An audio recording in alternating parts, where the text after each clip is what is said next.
எல்லோருக்கும் வணக்கம். இந்த வீடியோ பதிவில் என்ன பார்க்க இருக்கிறோம் என்றால், இவர் ஒரு ஆண் ஜாதகர். இவருக்கு இளம் வயதிலேயே ஒரு 9 வயது ஆகும்போது முதலில் அம்மா இறந்து விட்டார். அதன் பிறகு ஒரு 6 மாத காலத்தில் அவருடைய அப்பாவும் இறந்து விட்டார். அவருக்கு சிறு வயதிலிருந்தே கடுமையான கஷ்டமான சூழ்நிலையை தான் அவருக்கு வாழ்ந்து வந்து கொண்டிருக்கிறார். அவர் திருமணமாகி அவருக்கு இப்பொழுது ஒரு பெண் குழந்தை முதலில், பிறகு ஒரு ஆண் குழந்தை பிறந்திருக்கிறது. அவர் கடுமையான கஷ்டத்திலே தான், போராட்டமான வாழ்க்கையிலே தான் வாழ்ந்து கொண்டு வந்திருக்கிறார் இதுவரைக்கும். அவருடைய ஜாதகத்தில் அந்த சிறு வயதிலேயே ஒரு 9 வயதில் அவர் தாய் மற்றும் தகப்பனை இழக்கக்கூடிய அமைப்பு அவருடைய ஜாதகத்தில் எந்தெந்த கிரக நிலைகள் எதன் அடிப்படையில் அவருக்கு அந்த மாதிரி விஷயங்களை செய்திருக்கும் என்பதை பற்றி பார்ப்போம். அதேபோல் அவருக்கு முதலில் பெண் குழந்தை பிறந்தது, அதன் பிறகு அவருக்கு ஆண் குழந்தை பிறந்திருக்கிறது. அவர் எதனால் இதுவரைக்கும் கடுமையான கஷ்ட சூழ்நிலையை நிலவி வந்து கொண்டிருக்கிறது என்பதை பற்றி அவருடைய ஜாதகத்தில் விரிவாக பார்ப்போம். இவர் 7/2/1986 ஆண்டு பிறந்துள்ளார். இவர் காலையில் 7:32க்கு பிறந்துள்ளார். இவர் ஒரு ஆண் ஜாதகர், கடலூரில் பிறந்துள்ளார். இவருடைய நட்சத்திரம் உத்திராட நட்சத்திரம் 1ஆம் பாதமாகும். இவர் கும்ப லக்கணத்தில் பிறந்துள்ளார். லக்கணத்திலே குரு அஸ்தங்கம், 3இல் ராகு, 10இல் சனி செவ்வாய், 11இல் சந்திரன், 12இல் சூரியன் புதனும் சுக்கிரனும் அஸ்தங்கம். சந்திரன் அமாவாசை ஆகக்கூடிய அமைப்பில் இருக்கிறார். அதாவது அமாவாசைக்கு 1 நாள் 2 நாள் முன்பு அவர் பிறந்திருக்கிறார். இவர் பிறக்கும் பொழுது சூரிய தசை 4 வருடம் 11 மாதம் 24 நாட்கள் ஆகின்றது. அதன் பிறகு சந்திர தசை ஒரு 10 ஆண்டு காலம், செவ்வாய் தசை ஒரு 7 ஆண்டு காலம், அதன் பிறகு ராகு தசை ஒரு 18 ஆண்டு காலம், குரு தசை ஒரு 16 ஆண்டு காலம். 56 வயது வரைக்கும் அவருக்கு குரு தசை நடக்கும். இப்பொழுது வயது அவருக்கு 40 வயது 6 மாதம் 1 நாட்கள் நடக்கிறது. இவருக்கு தற்போது நடக்கக்கூடிய திசை குரு தசை குரு புத்தி. 19/3/2028 வரைக்கும் அவருக்கு குரு தசை குரு புத்தி நடக்கிறது. இவர் பிறக்கும் பொழுது சூரிய தசை ஒரு 5 ஆண்டு காலம். சூரியனே 12இல் மறைந்துதான் சனி செவ்வாய் இருவரோடு சேர்ந்து கடுமையான பாவத்துவ அமைப்பில் இருக்கிறார். இந்த லக்கணத்துக்கு கும்ப லக்கணத்துக்கு வரக்கூடாத சூரிய தசை 12ஆம் இடத்தில் அமர்ந்து சனி செவ்வாய் இருவரும் கர்ண கொடூரமாகி சூரியனை பார்ப்பதால் சூரிய தசையே இவருக்கு போராட்டமான வாழ்க்கை சிறு குழந்தையிலே. அதன் பிறகு வந்தது சந்திர தசை. கும்ப லக்கணத்துக்கு வரக்கூடாத 6ஆம் அதிபதியான சந்திர தசை. அந்த சந்திரன் அமாவாசையை நோக்கி போய்கொண்டு இந்த 1 நாள் 2 நாட்களில் அமாவாசை ஆகக்கூடிய அமைப்பில் சந்திர தசை 11ஆம் இடத்தில் அமர்ந்து கடுமையான பாவத்துவ அமைப்பில் இருக்கிறார்.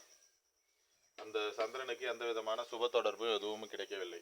அந்த சந்திர தசை வந்தவுடனே அவருக்கு 4ஆம் பாவகமாகிய தாயார் சனி செவ்வாய் இருவரால் கடுமையாக பாதிக்கப்பட்டிருக்கிறார். சந்திரன் காரகனாகிய அமாவாசை அமைப்பில் இருக்கிறார். அந்த பாவகத்தின் அதிபதியான சுக்கிரன் 12இல் மறைந்து சூரியனால் அஸ்தங்கமாகப்பட்டு சனி செவ்வாய் இருவரும் சேர்ந்து அந்த சுக்கிரனை பார்க்கிறார். இதனால் பாவகமும் அடிபட்டது. பாவகம் சனி செவ்வாயால் பார்க்கப்படுகிறது. பாவகாதிபதி 12இல் மறைந்து சூரியனால் அஸ்தங்கமாகி இருக்கிறது. சந்திரன் அமாவாசையை நோக்கி போய்கொண்டிருக்கிறது. இதுபோல் 3ம் அடிபட்ட காரணத்தால் இவங்க அம்மா புற்றுநோயால் இவருக்கு 9 வயது ஆகும்போது அந்த சந்திர தசையில் இறந்து விட்டார். அதன் பிறகு அவருடைய அப்பா ஒரு 6 மாதத்திற்கு பிறகு அவரும் உடல் நலக்குறைவு ஏற்பட்டு அவரும் இறந்து விட்டார். அவர் 9ஆம் இடத்திற்கு காரகனாகிய சுக்கிரன் அவர் 12இல் மறைந்து சூரியனால் அஸ்தங்கமாகி இருக்கிறார். அந்த சுக்கிரனை சனி செவ்வாய் இருவரும் சேர்ந்து கடுமையான பாவத்துவ அமைப்பில் சனி பார்க்கிறார். 9ஆம் பாவகம் அடிபட்டது. 9ஆம் பாவகாதிபதியும் அடிபட்டது. சிம்மமும் சனி செவ்வாய் இருவரால் பார்க்கப்பட்டு சனியினுடைய 10ஆம் பார்வை சிம்மத்திற்கு விழுகிறது. சூரியனையும் சனி பார்த்து விட்டார். சூரியனுடைய வீட்டையும் சனி பார்த்து விட்டார். 9ஆம் அதிபதியான சுக்கிரனையும் அஸ்தங்கமான அமைப்பில் சனி பார்த்து விட்டார். இதனால் தான் அவருக்கு அந்த அப்பா அம்மா இருவருமே இறக்கக்கூடிய அமைப்பு அவருக்கு ஏற்பட்டது. அதன் பிறகு சந்திர தசையில் போராட்டமான வாழ்க்கை தான். செவ்வாய் தசையும் போராட்டமான வாழ்க்கை தான். செவ்வாயும் கடுமையான பாவத்துவம். அடுத்தது ராகு ஒரு இயல்பான நிலையில் இருக்கிறார். ராகு தசைக்கு எந்த விதமான பாவ தொடர்பும் சுப தொடர்பும் கிடையாது. அதனால் 3ஆம் இடத்தில் இருப்பதால் ஓரளவிற்கு ராகு தசை அவருக்கு நன்மையை கொடுத்தது. அதன் பிறகு வந்தது குரு தசை. 2க்கும் 3க்கும் 2க்கும் 11க்கும் அதிபதியான குருவும் அஸ்தங்கமான அமைப்பில் தான் லக்னத்தில் அமர்ந்திருக்கிறார். அதை சனி செவ்வாய் இருவரும் சேர்ந்து செவ்வாயினுடைய 4ஆம் பார்வை அந்த குருவிற்கு விழும். அதுவும் ஒரு போராட்டமான ஒரு குரு தசை தான். இருந்தாலும் குரு தசை 2ஆம் வீட்டுக்கும் 11ஆம் வீட்டுக்கும் அதிபதி என்பதால் லக்னத்தில் திக்பலமாக இருப்பதால் ஓரளவிற்கு இந்த ராகு தசை தந்ததை விட குரு தசை ஒரு நன்மையான பலனை தரும்.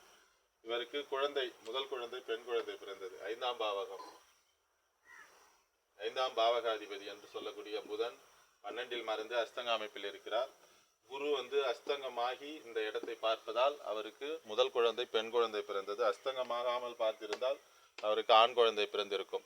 இந்த அதிபதி நன்றாக இருக்க வேண்டும். அந்த அதிபதி 5ஆம் அதிபதியும் சனி செவ்வாய் இருவரும் சேர்ந்து பார்க்கிறார். அதுவும் தவறான, அதனால்தான் அவருக்கு தவறான விஷயம். அதனால்தான் குரு 5ஆம் இடத்தை பார்ப்பதால் முதல் குழந்தை பெண் குழந்தை. அந்த 5ஆம் பாவகாதிபதி 12இல் மறைந்து இருக்கிறார். அடுத்தன் பிறகு ஆண் குழந்தை பிறந்துள்ளது. குரு திக்பலம் என்ற அமைப்பில் அடுத்தது குருவினுடைய வீடு பெரிதாக இந்த வீடும் பாதிக்கப்படவில்லை. இந்த வீடு அமாவாசை சந்திரனால் தான் பாதிக்கப்பட்டிருக்கிறது. இந்த வீடு பாதிக்கப்படவில்லை. அதனால் குரு கொஞ்சம் திக்பலமாகி நல்ல நிலைமையில் இருப்பதால் 2ஆம் குழந்தை ஆண் குழந்தை பிறந்துள்ளது. இதுபோல் ஒருவருடைய ஜாதகத்தில் அந்த கிரக நிலைதான் ஒரு மனிதனை வழிநடத்தும். கிரகங்களுடைய விளையாட்டு தான் மனிதனுடைய வாழ்க்கையாகும். நவ கிரகங்களுடைய விளையாட்டு ஜோதிடமும் ஆகும். என்னுடைய தொடர்பு எண் 9994034255 என்ற எண்ணை தொடர்பு கொண்டு ஜோதிட சந்தேகங்கள் மற்றும் ஜோதிட விளக்கங்களை தெரிந்து கொள்ளலாம். மற்றொரு வீடியோ பதிவில் பார்ப்போம். எல்லோருக்கும் வணக்கம்.